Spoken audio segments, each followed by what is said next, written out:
Por aqui o Agricultura BR fala dos números que foram apresentados pela Associação Brasileira dos Produtores de Proteína Animal, aí falando de carne de frango, carne suína e também de ovos. O ano, você sabe, não tem sido nada fácil. Tem a suspensão da compra de produtos pela União Europeia de frangos.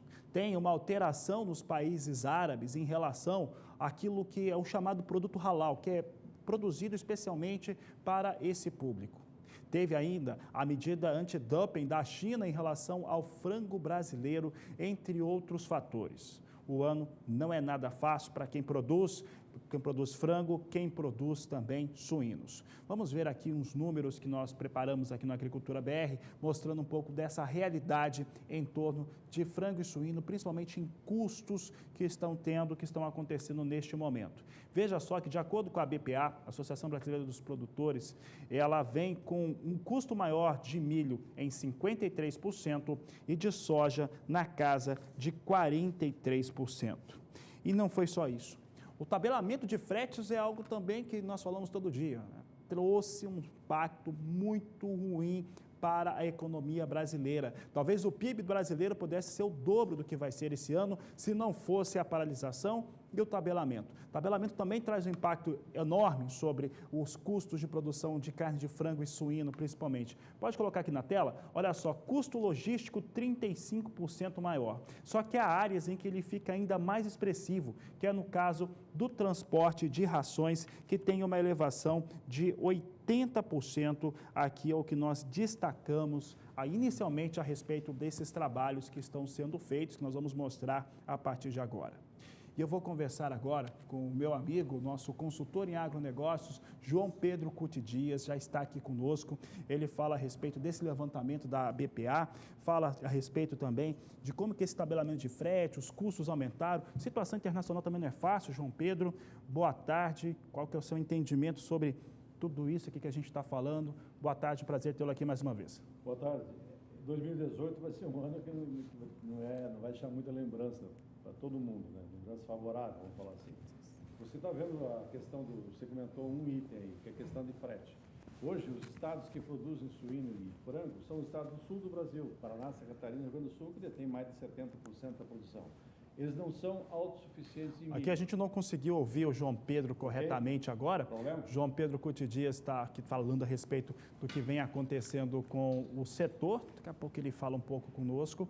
Entretanto, é isso mesmo, né? No ano de 2018, um ano bastante complexo em relação a custos de produção, em relação aos impactos que são causados pelos fatores internacionais que aconteceriam de qualquer maneira. Entre eles, eu falo aqui a respeito dessa caracterização nova para produtos halal. Isso é um fator que já está implementado, então as indústrias precisam fazer essa situação nova. Tem também o antidumping da China, que pegou muita gente desprevenida. Esse antidumping da China, João Pedro, acho que agora você já está em condições melhores, aqui de áudio, né? Chamando áudio, é televisão ao vivo, né? Está ao vivo, então acontece.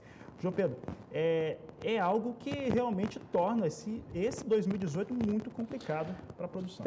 Quando nós estávamos comentando a respeito da questão de um insumo que é básico para a produção de suínos e aves, ele entra com 50%, 55% do custo de produção de carne branca, que é o milho. Nós temos milho no Mato Grosso, uma safra boa, porém esse milho é difícil chegar nos mercados do sul do Brasil. Por quê? Por causa do frete. Você criou uma figura totalmente anômala, você criou uma figura de tabelamento horizontal de frete, que não existe isso. O frete flutua ao longo do tempo. Por isso que as cooperativas do Paraná, por exemplo, estavam vindo colocar armazém no Mato Grosso do Sul, para quê? Para momentos em que o frete caísse e ela pudesse levar esse produto lá. Com o tabelamento, ele quer fazer uma uniformização ao longo do tempo. Isso inviabiliza o processo. Você criou e você tem no Brasil problemas não da porteira para dentro, da porteira para fora. Você comentava que a União Europeia criou um problema sério em respeito à questão de embargar mais de 20 frigoríficos da maior produtora e a maior exportadora do Brasil, que é a BR Foods. Qual é a alegação dele? A questão de fiscalização. O Brasil está perdendo a credibilidade lá fora em função das questões políticas internas do Brasil. Quando você vê os frigoríficos aí, na delação do dono do maior grupo frigorífico do Brasil, falar que tinha 200 fiscais na folha de pagamentos, alguma coisa está errada, não é para o dono. Tem muita coisa errada. E isso tudo complica. A hora que você agora você vê a questão halal, ali é uma questão religiosa, ou seja, a Arábia Saudita está passando por uma transformação fantástica e, por acaso, é a maior compradora do Brasil, era a maior compradora de carne branca do Brasil, de carne de frango. O que acontece? Vai ter que haver uma adaptação às novas normas, não adianta, se vocês querem fazer assim, vai custar mais caro? Vai, mas tem que repassar isso no custo final do frango, ou seja, já que vai ter novas maneiras de abate, parece que eles não aceitam o choque elétrico, tem uma série de detalhes. Então, se for vender para ele, tem que preparar plantas no Brasil para atender os requisitos da Arábia e cobrar mais caro, porque vai haver uma diminuição no ritmo de trabalho do frigorífico. Então, você tem várias coisas que estão fora da porteira. Você comentou na questão do transporte, tem a questão dessa questão halal, você tem a questão da China. O Brasil entrou muito no mercado chinês, por quê? Porque os Estados Unidos era o grande fornecedor deles. A hora que houve problemas de influenza avícola, da gripe aviária no meio oeste americano, a China bloqueou e o Brasil entrou. Mas tenho certeza que os frigoríficos não vão vender abaixo do custo, fazer dumping, só pelo prazer de vender. Eles venderam na época para um preço que era conveniente para eles, que remunerava. Pode ser que não fosse tão caro como era o americano. Mas agora, até provar para os chineses que isso aí, porque lá dentro da China há uma pressão grande dos produtores chineses para reservar um mercado interno para eles. Lógico, a um preço mais caro.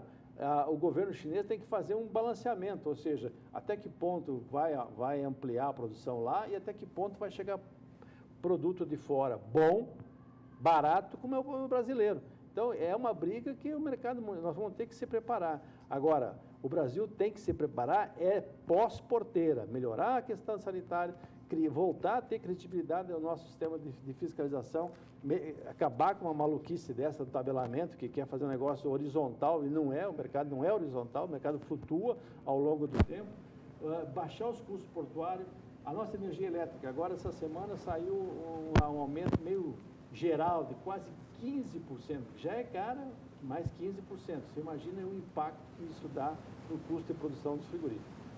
Tá certo, João Pedro. Olha, João Pedro, vou aproveitar que você está aqui e vou mostrar alguns gráficos, principalmente em relação à produção nacional. Eu vou começar mostrando um pouco da produção brasileira de carne de frango.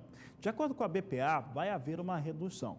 Essa redução na produção de carne de frango, ela vem por conta de custos maiores, mas também todo este cenário que eu e o João Pedro Cutidias estamos comentando aqui. Vou pedir para o pessoal colocar esse gráfico. Esse gráfico mostra um pouco da estimativa de produção da Associação Brasileira dos Produtores de Proteína Animal. Você vê que 2017 chega a uma estimativa de produção de 13 milhões, né? Produziu 13 milhões e 50 mil toneladas. 2018 traz para 13 milhões de toneladas, João Pedro. Eu estou achando a BPA bastante tímida nessa redução em torno da produção brasileira. Fica aí em torno de 1, 2%, com um custo de produção tão elevado como esse que nós estamos vendo, seja por conta dos grãos, soja e milho, seja por conta de frete. E, inclusive, nós tivemos, né, JBS, antes, um pouco, no final do mês de junho, falava que, numa comunicação oficial, dizia que ampliaria os seus custos de produção, seu custo de produção estava ampliado e que repassaria para o consumidor brasileiro. Situação semelhante à da BRF. Pode passar o próximo gráfico, acho que está ligado também a carne de frango. Você pode colocar aqui, pedir para a minha equipe colocar na tela. Esse outro gráfico aí, João Pedro, ele está falando sobre as exportações brasileiras. A BPA acredita, né, diz que em 2017 foram 4 milhões 320 mil toneladas, recua em 2018 para 4 milhões e 200 mil toneladas de carne de frango. João Pedro, aparentemente esses números, de 2 a 3% menor, aparentemente esses números, eles não mostram tanto impacto, mas é forte sim. Você, no mercado de frango, você tem que olhar muito o alojamento. A hora que o Brasil chegar a alojar 570 milhões de pinto mês, a hora que você aloja isso, você tem condição de projetar uma produção de carne nos próximos 40 dias, mais ou menos. o que aconteceu? Você teve no primeiro semestre problemas seríssimos nessa área, que você teve que matar milhões de pintos em função de que não havia ração, não havia com a greve dos caminhoneiros. Isso vai impactar no total. Porém, a questão agora também não é só a questão de produção, é questão de custo, de preço. Quando você olha os gráficos de preço de frango, de carne de frango ao consumidor, uns 2 meses depois da greve dos caminhoneiros, você vê um aumento significativo no preço. Por quê? Porque aquele pinto que não foi alojado é o pinto a carne que está faltando no mercado. Só que o mercado brasileiro, nós brasileiros, estamos num sufoco em termos de poder aquisitivo. Em função de quê? Em função de desemprego, de subemprego, uma série de coisas. Então, isso impactou no consumo. Hoje nós estamos chegando num ponto que as proteínas estão brigando entre elas. A carne bovina, frango, suíno, e a única alternativa que estava boa era o ovo. Por quê? Porque era a alternativa mais barata que existia no mercado. A dona de casa chegava lá, olha, por R$4 uma dúzia de ovo, leva o ovo e não leva a carne. Hoje, então, isso tudo, esse somatório todo que faz com que o setor esteja projetando uma queda, que o Brasil vinha ano após ano crescendo, era uma constante o crescimento. Agora, com essas variáveis de dificuldade na exportação e dificuldade do mercado interno em função basicamente de renda do brasileiro, complicou a situação. Tá certo, João Pedro. João Pedro, falando agora, até para que a gente encerrar um pouco essa temática, que não encerra, né? É um tema que vai seguir ainda no país até o final de 2018 e acho muito difícil resolver para o início do ano de 2019. Você falou nessa competição, podemos falar, até fica engraçado falar isso, mas o canibalismo entre as carnes no Brasil. É importante lembrar que quando nós temos uma carne de frango com pressão de preço negativo, ela pressiona também a carne bovina, é uma situação natural, uma puxar a outra para baixo. Isso acontece exatamente no momento em que nós poderíamos ver uma recuperação para o valor da carne bovina, por conta de entre-safra, entre outros fatores, e com isso a elevação de arroba de boi. País até o ano de 2018 nas carnes, no seu entendimento, João Pedro, fica complicado ainda? Continua essa situação sem solução? Você não vê a confiança no Brasil, na economia brasileira, ela vem decaindo. Você falou a respeito do PIB. Nós começamos um ano com uma perspectiva de 3% no produto interno bruto brasileiro. Hoje você fala em 1,5% com viés de baixa. Por que isso? Porque você quebrou a questão de confiança. Há uma dificuldade, há um temor, inclusive com as eleições de outubro. Ganha um populista, quem segura esse dólar? Será que vai a 5? Isso impacta na inflação. Ainda a inflação está sob controle porque você teve uma safra agrícola razoável, você teve uma redução de consumo em alguns itens, como é os casos das carnes. Então, isso tudo acaba não pressionando o fator inflacionário. Agora, se você olhar daqui para frente, como é que fica o brasileiro? O que vai acontecer depois de outubro? Quem vai ganhar as eleições? É uma série de dúvidas no ar que complica. Esse dólar acima de 4. Mas o problema lá fora, o americano vai aumentar as taxas de juros, é um item que está pressionando, realmente. Mas muito mais do que isso é a confiança. E você tem um investimento no Brasil muito baixo. Estamos falando de investimento de 13% do PIB. Compara com os quase 40% da China. Como é que o Brasil vai gerar emprego? Como é que o Brasil vai trazer essa massa de 27, 28 milhões de brasileiros que estão desempregados ou subempregados ao mercado de consumo? Como é que se vai resolver a questão dos 60 milhões que estão negativados no Serasa? Será que com um decreto vai resolver? Não vai. A única coisa que pode resolver isso é a economia voltar a crescer. E para voltar a crescer tem que ter confiança. Tem que ter gente que lá fala, vamos botar a ordem no galinheiro. Nós não podemos conviver com um déficit de 300 bilhões na Previdência. Nós temos que investir em infraestrutura. Nós temos que criar condições para atrair capital, seja estrangeiro, seja capital nosso, para voltar a investir. Esse é o quadro. O mercado de carnes brasileiro vai reagir de forma positiva quando a economia interna nossa reagir também, porque 80% das carnes, a frango até um pouco menos, 70 e poucos por cento é mercado interno, o resto é mercado, o frango é 70, 72% para o mercado interno, a carne bovina é 80%, ou seja, para você ter um mercado aquecido que remunere razoavelmente, nós temos que ter demanda, e a demanda passa pela economia. Uma recuperação também nessa capacidade de compra do brasileiro. Com certeza absoluta. Que está cambaleada demais. Está cambaleada. Então, ele vem... Quando o 2018 começou com uma perspectiva razoável, e depois deu a greve dos caminhoneiros, botou no chão tudo isso, agora estamos voltando, agora a grande dúvida, a grande interrogação é outubro. O que vai acontecer em outubro?